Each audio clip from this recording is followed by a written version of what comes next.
104.7 The Cave. KKLH, Marshfield, Springfield. A proud member of the Kansas City Chiefs radio network. Touchdown, Kansas City! Now, it's time for Ned Talk. Happy Mother's Day. It is a Sunday. Of course, Mother's Day falls on Sunday, and we want to wish all the mothers out there a happy Mother's Day. Got several I would like to wish a happy Mother's Day to. We'll do that a little bit later on, but right now, we're joined by one of my favorite mothers, Ned Reynolds. How are you, sir? Well, you might want to articulate just a little bit more on that. Oh, well, I think there's another word that follows that, but I'm not allowed to say it. No, I love Ned. I'm doing great, thank you. Other than the rain and the cold, we're doing fine. And Jake Gallette's with us again today. Jake, how are you? I'm good. Speaking of mothers, I'm always mothering my employees, so does that make me a mom? A little bit. Josh Roberts, how are you, sir? Oh, I'm doing great. This is a good, nice, stormy day, or it was stormy, but it's clearing off. Maybe, I don't know. It's a good day to be inside and take in sports where it's not raining at. That's what I say. You don't have that guilt of yard work or doing anything else. So you can legitimately say, I'm going to stay inside and watch sports, and it's not a big deal. Yep. So let's start out with, I guess, probably the biggest sports story for our area is Albert Pujols, designated for assignment with the Los Angeles, Anaheim, California, whatever they are, Angels at this point. Ned, can you explain what designated for assignment means? It means that as of, I think my timing is right, as of noon today, he becomes a free agent. And that means that he can make his own deal. Now, the deal will carry with it, of course, the $30 million that the Angels owe him, which is probably, since it's prorated, probably about, $27.5 here for the rest of this season. I think, in all honesty, it's unlikely that anybody takes him at this juncture. That's not to say that it won't happen later on in the year. I can see a situation in which the Cardinals put him on the roster toward the end of the year if they're way ahead or way behind where it doesn't make any difference, and to have him maybe retire as a Cardinal. I can see that happening. I can see also a circumstance in the American League where a tail ender needing some help at the gate. After all, the guy is the fifth all-time leading home run hitter in all of baseball. Some tail ender signs him.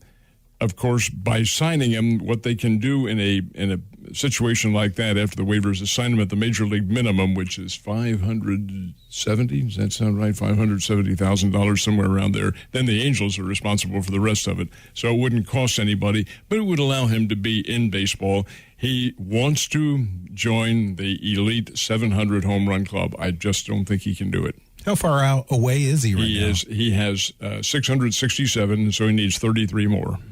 That's a ways to go, especially at his age. Well, it certainly wouldn't happen this year. Probably wouldn't happen. Well, I say that probably wouldn't happen. The guy can still hit the long ball, but when you're a designated hitter, you're up there to hit, and his average is 198. He'd be perfect fit for my Yankees because most of their batting averages are below 200 at this point. So Because we're swinging for the fence, man. Yeah, I know, swinging from the heels. But, that's the way the game's played right now. And we'll get into that later. We'll talk about some of that stuff later. Jake, what's your take on Pujols?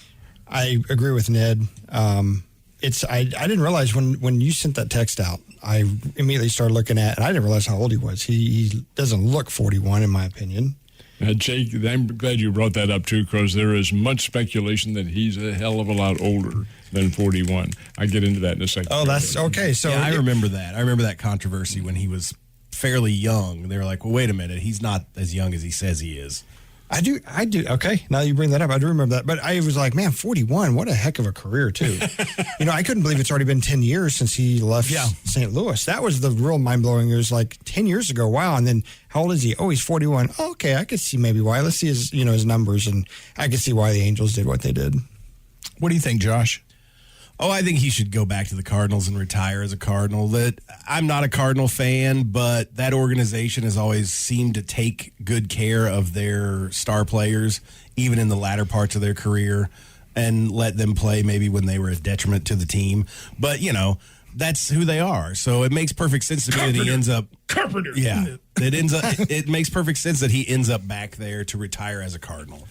He had 447, I think it is, 447 home runs as a Cardinal. That's where he gained his greatest fame. He out and out admits that one of the great moments in his baseball career was going back to St. Louis last year, or 2 years ago it was, as an Angel, and the several days worth of standing ovations that he got. Great. He loves the Cardinals fans, but where does he fit? He can't play first. You got Goldschmidt there. There is no DH, at least this year. There's none. And to put him on the bench, he would have to take the place of some young and up-and-coming player who, in fact, probably could lend some expertise and some viability to the team. I'm just not sure that Albert can do that right now. Again, if the Cardinals are way ahead or way behind toward the end of the year, yes, I can see it happening then. Tony La Russa came out yesterday and said that he would love to have Albert Pujols with the White Sox, but no room. And that's one of his biggest supporters. I mean, can you see this being the end for Albert Pujols? I can, yes. Yes. Again, the 41 years of age, there is really a lot of speculation that he is older than that. I remember when he was down here playing for Independence High Boys as an American Legion player back in the late 90s. He always looked a whole lot more mature than the other Legion players on that team. And you say, well, how can he fictionalize, so to speak, his birth certificate? Well, the Dominican Republic, I imagine you can do a whole lot of things, whatever. Right. He did play high school baseball for Fort Osage, and so he would have had to present himself there. But again, there are ways around that, and physically, he is a whole lot more mature. He's the first ballot Hall of Famer. Oh, heavens, yes. Oh, yeah, first totally. ballot. Do you see any? I think this is wishful thinking on a lot of Cardinals fans. Ideal that he'll come back and play with the Cardinals as an organization. Josh said it, that they take care of their players. They had an opportunity to re-sign him many years ago, and they didn't do it. They passed up on, the big, enormous amounts of money that he was going to bring in with the Angels. Do you see this as a shot at all? What percentage do you give this of even happening? Is it just a pipe dream? It all, again, depends on the morphing of the team and what they do during the course of the season.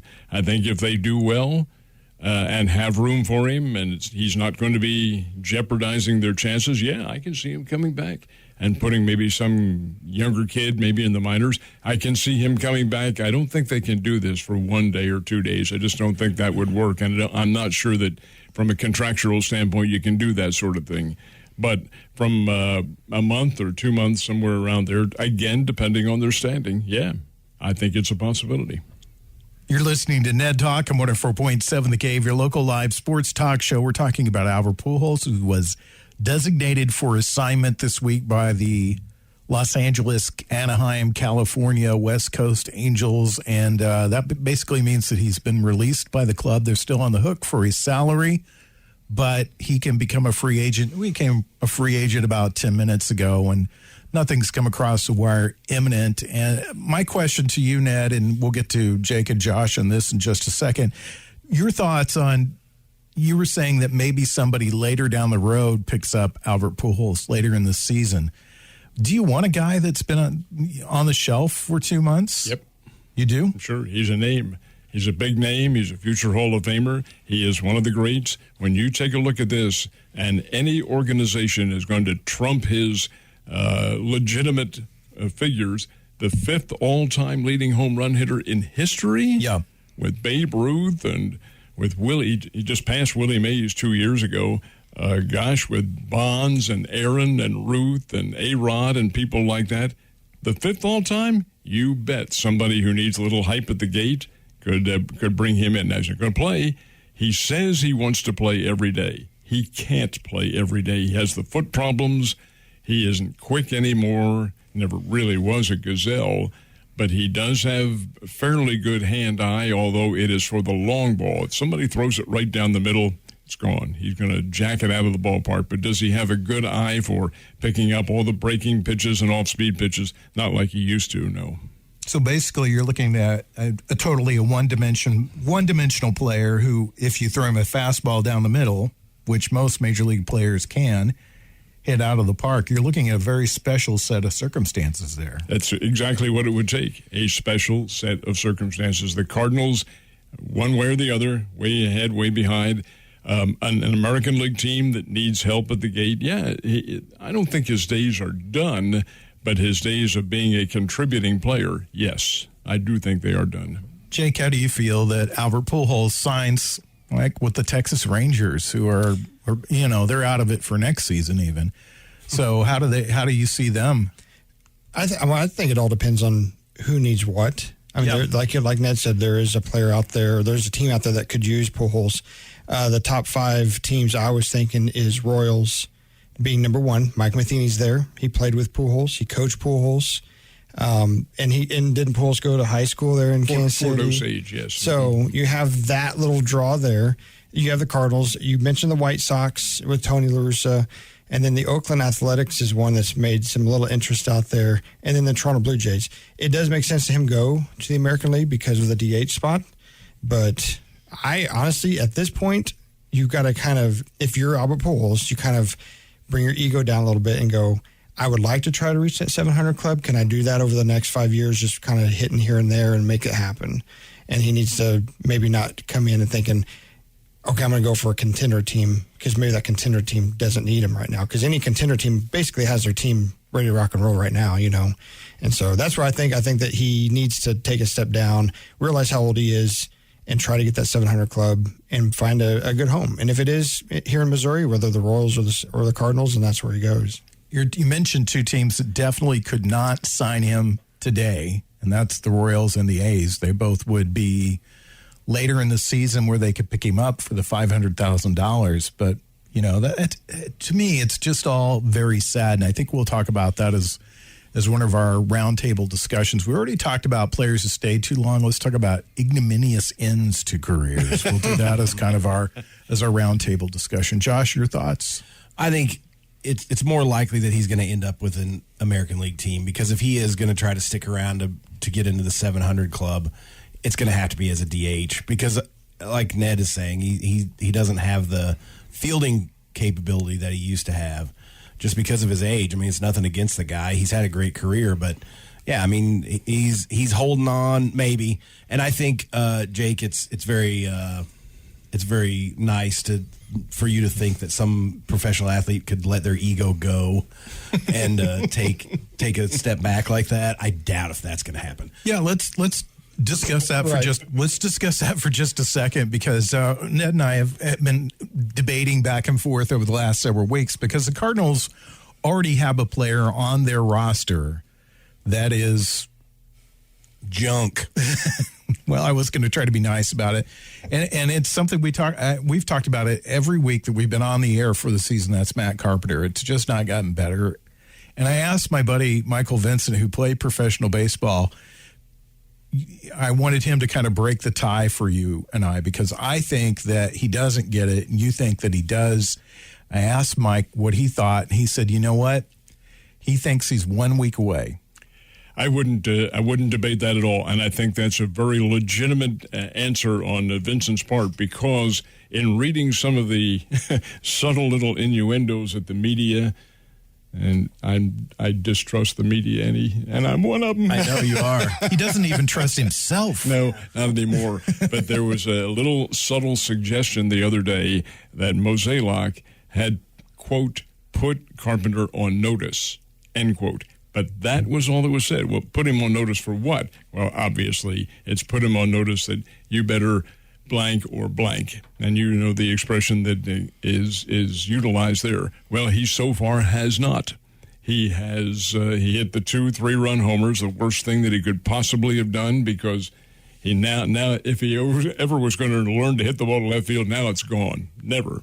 And he is 36 years old, batting 113, I think the last 113. Wow. That's hardly even. I feel like I could hit 113 in the major leagues. Could. Maybe not. And you could probably also learn to hit the ball to the opposite side where the shift isn't. I think that Michael is probably exactly right, and I think that notice was, you better get something done, buddy, or we're going to release you. Yeah, we'll pay you. Now, we will. They have to pay him his $18,500,000. but you're also taking the place of somebody else who could be forthcoming. So that's one of the reasons why I don't think that that Albert Pujols will come to the Cardinals, because they've got basically a younger Albert Pujols on their roster already, and Matt Carpenter. No, I see what you mean. Now, yes, but that may also come to an end. Bottom line is the salary, because whoever signs him has to absorb that salary as well. They can pay it. The way it works now, if he's a free agent, he can sign, he can negotiate his own deal, but that negotiation will be the major league minimum, which is $570,000. Angels are responsible. He's going to get his money anyway. It doesn't make any difference. It's just from whom, and it'll be mostly the Los Angeles team. You know, I love baseball. It's my favorite sport because, first of all, it's poetic. Secondly, it's got all these unwritten rules that I love.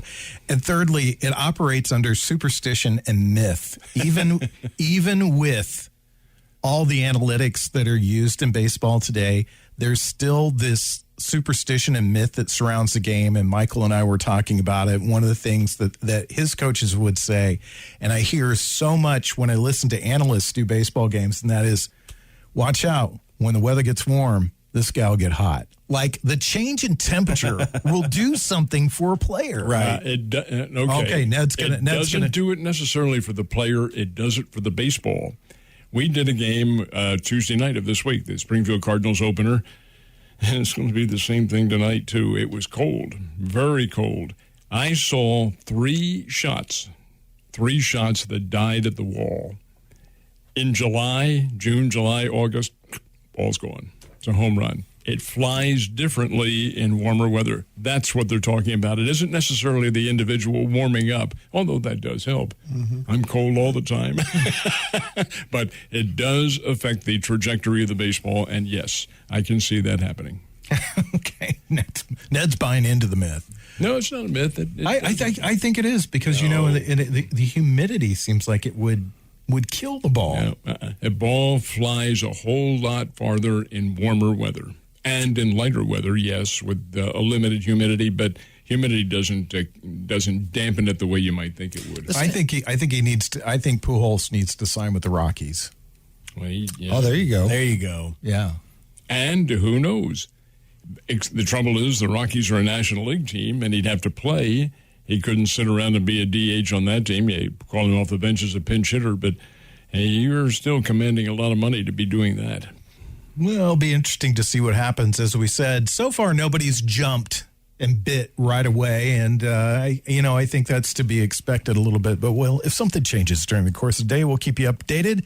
It is Ned Talk, our Mother's Day edition on 104.7 The Cave. Back to Ned Talk on 104.7 The Cave, a proud member of the Kansas City Chiefs radio network. Joe Westen, Ned Reynolds, Jay Gillette, Josh Roberts. That's me. We're talking sports today, and it's a little bit of a quiet time for sports because baseball season's kind of found its way in. Mm-hmm. So we're just really not even, at almost the quarter mark, I guess, of baseball? A little bit more to go before we get to that. So what are your thoughts on baseball so far this year, Ned? Well, the St. Louis Ball Club has played a little bit above what my expectations were. They have a nice team. They have a pretty good balance. Their offense is very good. They had to utilize all of it yesterday in a 9-8 win over the Rockies. Their pitching is very sporadic. I was really impressed with the way Carlos Martinez has come on the last couple of games, but he got hammered pretty hard yesterday. But most of their others, Gant has pitched very well. Wainwright, who goes today, he's up and down. Flaherty is undefeated. He's 6-0 on the year and pitching very well. 6-0. Wow. He's a good pitcher. Very good pitcher when he gets his head on, which is most of the time. Their offense speaks for itself. You've got Arenado and Goldschmidt in there, and they are perfect complements to some of the others like DeYoung and Biden and Bader, I should say, and people like that. Tommy Edman, a pretty good leadoff batter. They have a nice team. Kansas City Royals are up and down, and boy, the Chicago White Sox and Cleveland Indians have taken them apart, and they are the two of the key contenders in the American League Central. Had occasion to talk to Joel Goldberg, who does their pre- and post-game shows the other day, and Joel said, well, the big test for our team is coming up in the next couple of weeks, and he meant this week and next when they play the White Sox and the Indians and the Twins and people like this on a regular basis because they are strong ball clubs.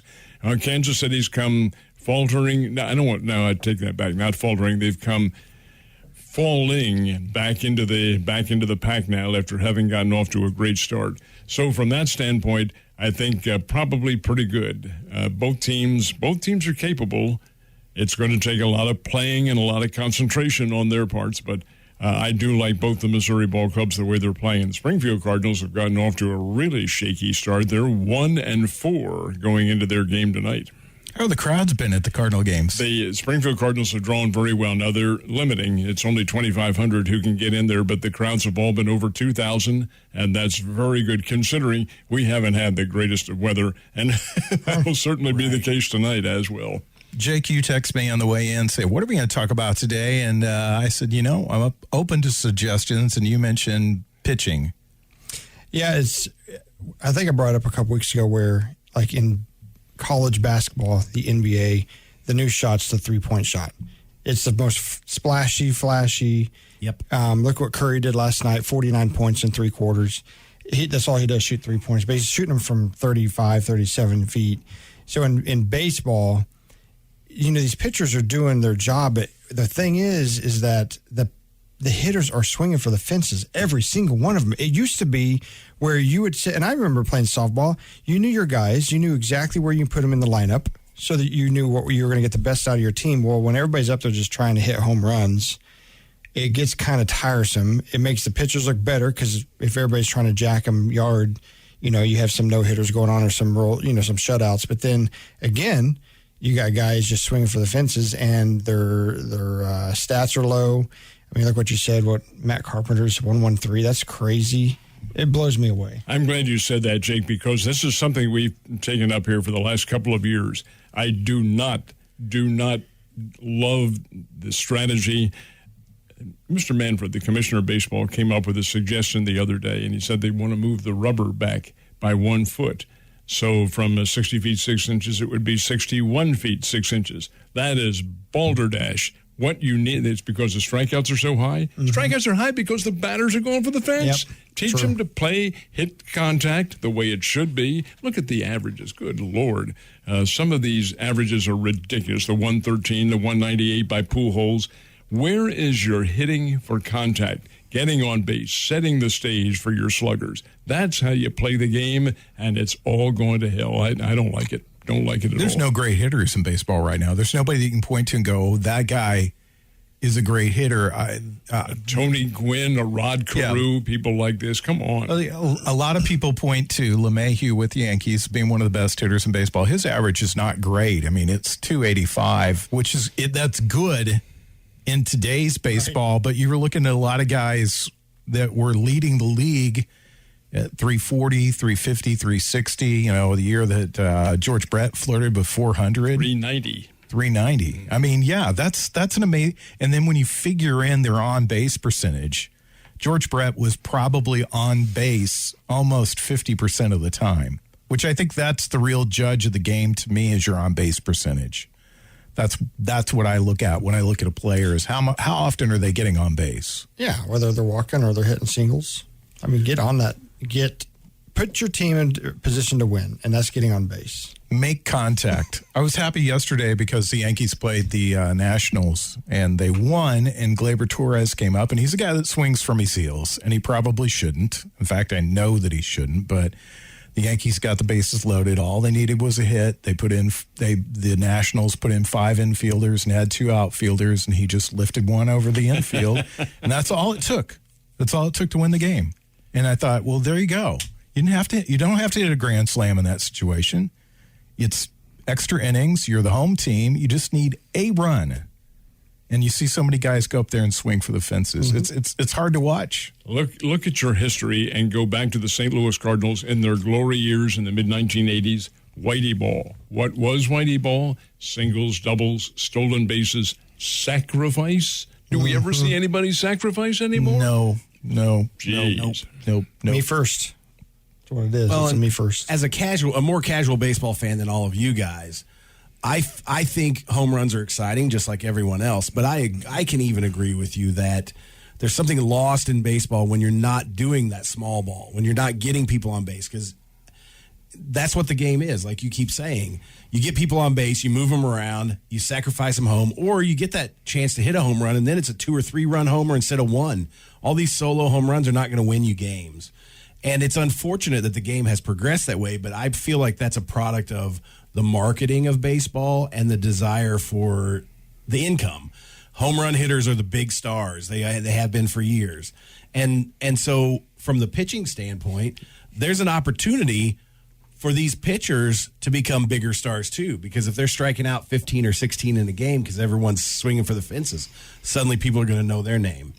And they're going to make more money. 4 no-hitters thus far in baseball this season. There's an opportunity that the record for no-hitters will be smashed this year just because hitting's so bad. It is. Yep. There's a real art to being able to hit a baseball. Where's Charlie Lau when you need him? Boy, he wouldn't have put up with this at all.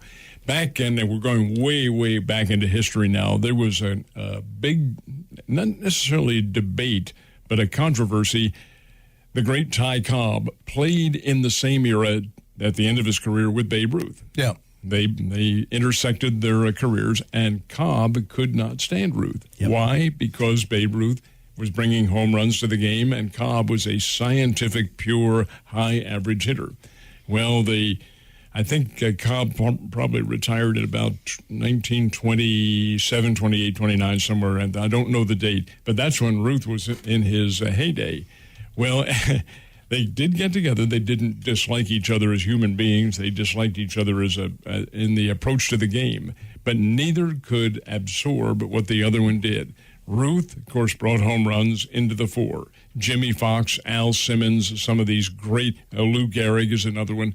They all brought home runs into the being of what baseball is projected upon in a fan standpoint.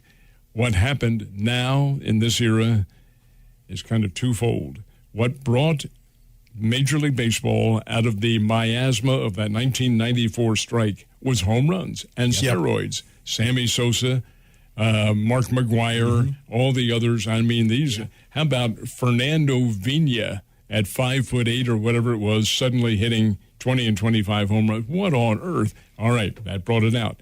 It still carries over today because chicks dig the long ball. Let's point this out, though, okay? It's important to know this.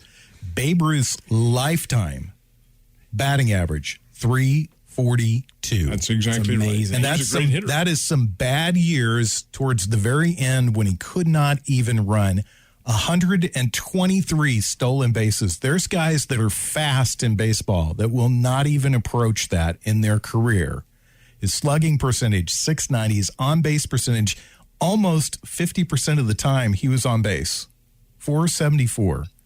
That means if he hit 10 times, 5 of those times, almost 5 of those times, he would be on base. So I understand, the Ty Cobb argument. Ty Cobb one day got really mad because of all the home runs. He said, all right, he got up, hit 3 home runs in a game. See, I can do it too. And then he, went back to hit the way that he did. Yeah, and never did it again. Ruth's argument was, look at my average.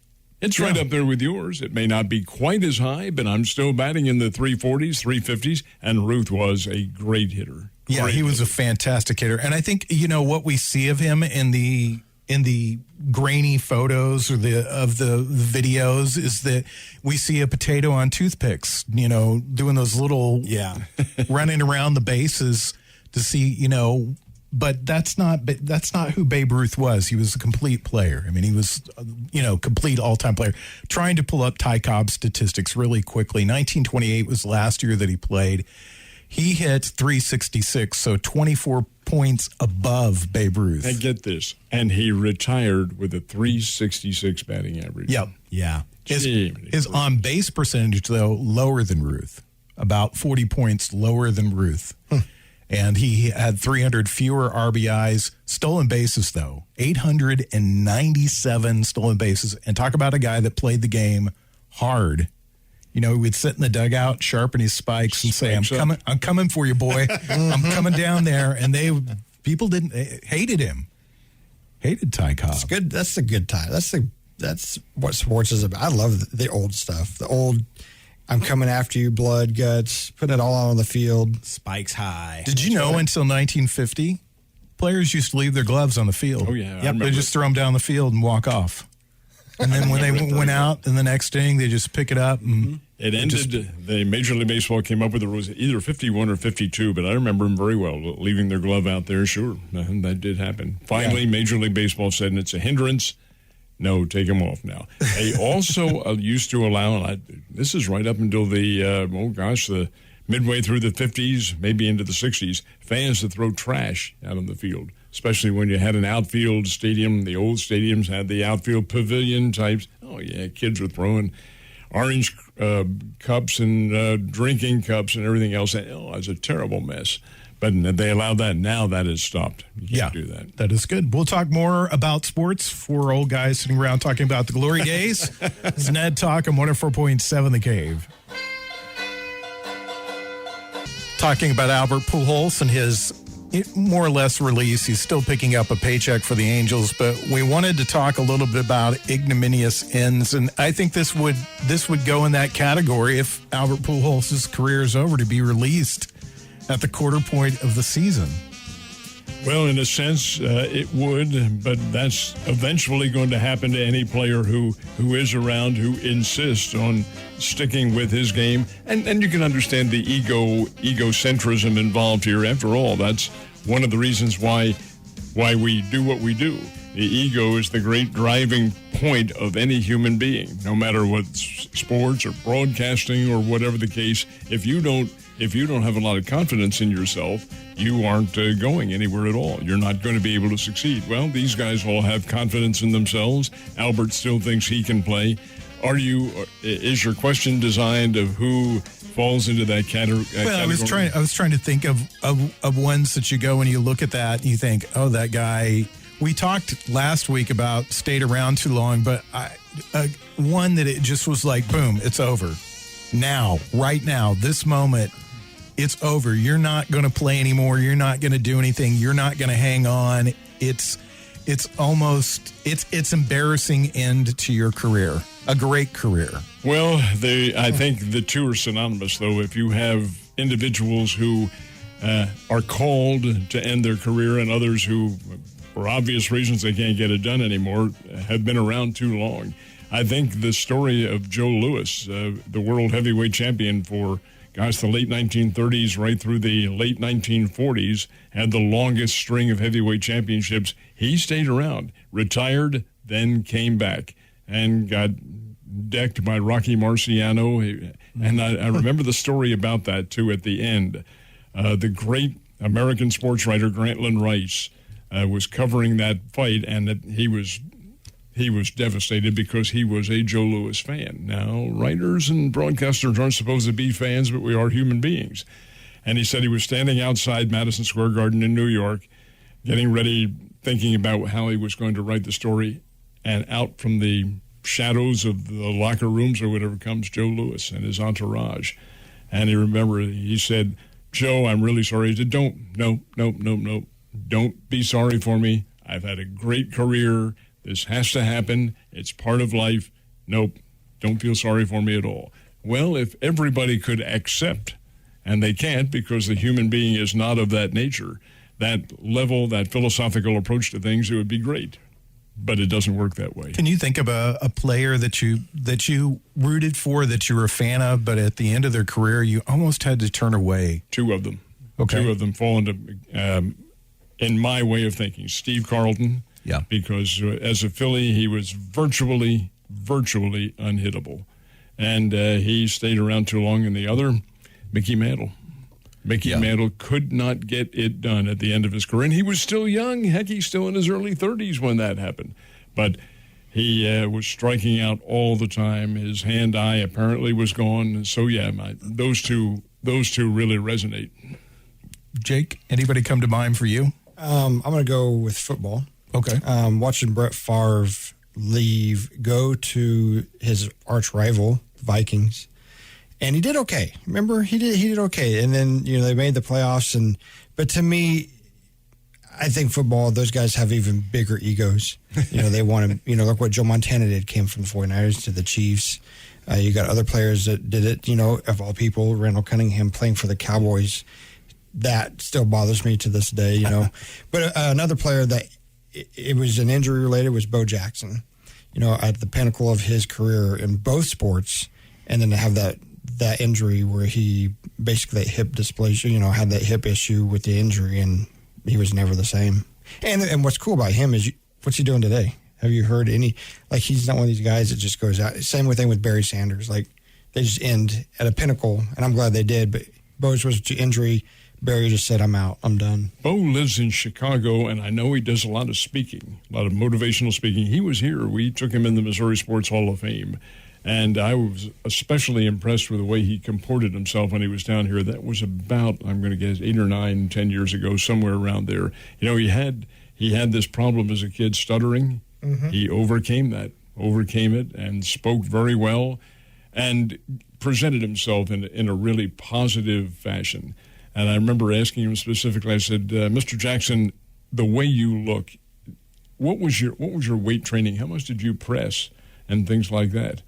He said, I never lifted a weight in my life. I said, my God, never a weight in your life? He said, no, I didn't lift any weights, but I did 1,000 push-ups a day. All right, that explains it. What about you, Josh? Well, Bo Jackson comes to mind for me, too. I was thinking, just recently, I don't know if this falls into what we're talking about completely, but Andrew Luck just abruptly retiring from the Indianapolis Colts was a real surprise. It wasn't a forced thing, I don't think, but he certainly had plenty of years left on his career. And was it because of injury that he decided just to quit? I don't think it's that part of it was injury, yes, but part of it was he didn't feel like Indianapolis is a very good team at all and going to offer him some level of protection. I'm a conspiratorial individual. I thought the fact that his father was involved in this rival football league that they were trying to form may have had something to do with it, brought his son in maybe, but that turned out not to be the case. Yeah, that ended up not happening. I know that in Premier League soccer it happens all the time. A player gets to a certain age and they just dump them. And then they end up playing in the MLS in America for a while. Well, Pele's an example of that. I mean, he's the greatest soccer player in the world at the time he was considered. And then, then in the next thing he's playing in that, whatever that league was. Right. The New York Cosmos was the name of the team that was probably soccer's best opportunity to kind of catch on in the United States. Yeah. Well, and David Beckham tried to do it. Mm-hmm. He played for Manchester United, was very successful. Suddenly he signs with the LA Galaxy. I think it was the Galaxy. Yeah. And it was to try to bring the LA Galaxy was trying to do for soccer what they did for hockey when they signed Wayne Gretzky all those years ago, and it didn't quite work out that way. Again, going back to Michael Vincent, one of the things that he said to me that most people don't realize about athletics is that it is a pyramid, that all these people start out at the very bottom playing, participating, liking it, and then to get to the very pinnacle of the sport, whether that be college football, high school football, baseball, basketball, whatever, and then to become a professional athlete, you're in the very narrow group of people that actually make it to that point. And then there's a pyramid above that with the guys that go to the Hall of Fame, and even a pyramid above that where it's hard to think of guys. The one guy that I can think of off the top of my head, Derek Jeter, left baseball. He had some injuries towards the end of his career, but he could still do it, still got it done, and then, gets a little dribbler in the infield for his final hit and then leaves the game. And that's the way most people don't get that opportunity. No. They don't get that chance. And that's a sad thing about sports, because we grow up loving these guys and they pass through our lives as we watch them play the game. Tell me somebody that over the years. Now, I know you always say to us that you're in the media, you're not supposed to do this, but there had to be somebody that you really, really, an athlete that you loved to watch do whatever. Tell us about Ron Jaworski. Charles, Oh man, I know you love Federer. Is it hard I to watch? do. Is it hard to watch him play?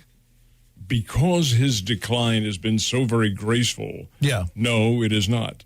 I'll tell you who I really, as a college kid, rooting for Norm Van Brocklin of the Philadelphia Eagles when they won the championship in the 60s. Here's a guy who'd already been in pro football for 11 or 12 years with the Los Angeles Rams, and he wasn't getting it done, wasn't happy with them. Philly brought him over, and Philadelphia was awful, absolutely awful in the late 1950s. He single-handedly turned them around. And in 1960, they beat the Green Bay Packers for the NFL championship. The AFL was fledgling back then, so that nobody paid much attention to them. And he won it. He won it on a snowy, cold day in Philadelphia, beat the Packers. He said right then, okay, I'm done. I have done what I wanted to do. I've won a championship. I'm out of here. And that's when Sonny Jurgensen came over and took over, and was already there, and took over the quarterbacking duties. But, I think watching Van Brocklin play the game, play it as a relatively speaking old-timer, take the beatings that he did, and still recover and win a championship, that resonates very strongly. We'll be back as we wrap up Ned Talk on this Mother's Day on 104.7 The Cave.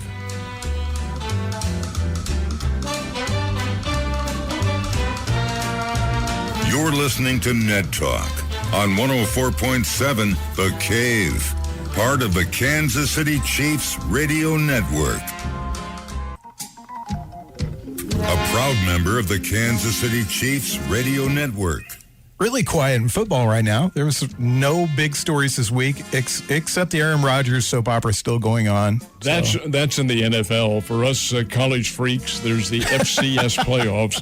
And I was telling these guys, I watched the semifinals yesterday with South Dakota State from the Missouri Valley Conference taking apart Delaware, and Delaware has a good program, 33-3, and then watching Sam Houston State score 28 unanswered points in a 5-minute period of the third and early fourth period, and come from behind and beat James Madison 38-35. And those teams, Sam Houston State and South Dakota State, play for the FCS National Championship next Sunday. And then they have a whole 3 months off and then go back and play the fall season. Oh, I feel sorry for them.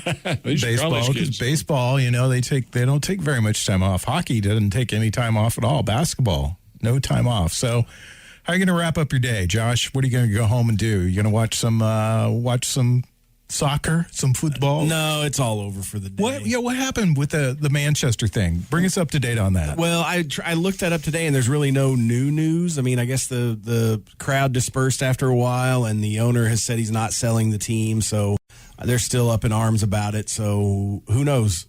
Manchester United played today, so they didn't storm the field again. They're over it now. They may not have been at home. They may have been away. Okay. All right. So what are you going to go home and watch today? Probably not much. You know, with it being Mother's Day, I'm going to take my mother to an early dinner at Jim's Steakhouse. So. Oh, that sounds nice. They're a sponsor, so you can legitimately do that. Oh, okay. Well, so good. Yeah. If not, you'd be in trouble right Whoops. now. So, well, all right. That's good. I'm sorry I didn't clear that with you, but it's good that I didn't make a mistake. Tell your mom Happy Mother's Day. I will. I want to pass along Happy Mother's Day to my mom, Martha Bell, my sister. I want to pass along one to Ashley, also to my wife, Renee. So, Ned, what are you going to do with the rest of your day? Well, mine involves my profession because we'll have a televised baseball game tonight starting at 6. So that means I get to the ballpark about 3 hours ahead of time to do all the mathematics because it takes me a long time to add 1 and 1. A long time. And we have to go through all the algorithms too. You got to untie the shoes, take off the socks. I do count the toes too. Yeah. Let me help you with that. It's 2. 2 would be the answer to that one. What about you, Jake? I love golf right now. The Wells Fargo Championship in North Carolina. It's cold today for them, for unseasonably cold for the East Coast and that area. Usually it's kind of hot and muggy starting in May. So do you actually go home and watch golf? I love golf. I do. But doesn't it put you to sleep? It puts me in a Zen mode. Oh, okay. Can I interrupt for just a split second? I just want to tell you a story that an old, long-time general manager of mine was not a fan. And back then, NBC had, every tournament in the world on there. And he said, you know what I would do as punishment, Reynolds? I said, what, sir? He said, I'd lock a guy in a room for 18 hours and make him watch golf. Oh, man. I could watch it with my dad, but as far as I couldn't sit down and just take in golf. Do you play? Yes, I do. Or did. That's why I watch it. I find little things to tweak my game with. I see what they do. I'm nothing like those guys, by the way. I was going to say, you need to go play with Vinny sometime. Okay. And Dan Beaver. No, Because, good heavens, no. yeah, He's you need to go play with those guys sometime. drive the ball 800 miles. Sounds like a good player to have on your scramble team. He is fifth in the world in driving. Wow. And he does amazing trick shots. He's got a barn. He's from Rogersville. Yeah, I've seen him. He's got a barn at his house or some additional part to his home where he sits and just works on these drives that he does. Sometime I'll try to show it to you guys. You out there in the atmosphere, you look it up online, YouTube, just look up driving golf ball through a guy's legs and see what you find. And it's pretty amusing. Anyway, happy Mother's Day to everybody out there. Enjoy the rest of your Sunday. Ned, we'll talk to you next week. Yes, sir. Are you going to be at the fire station next week?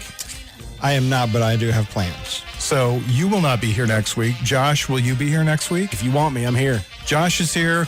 We will also have John Oliver with us next week. So join us. Ned Talk. It's brought to you by 104.7 The Cave. And it's brought along by Mike the Intern, Scott Meyer, Corbin Campbell. We'll see you guys in the very near future.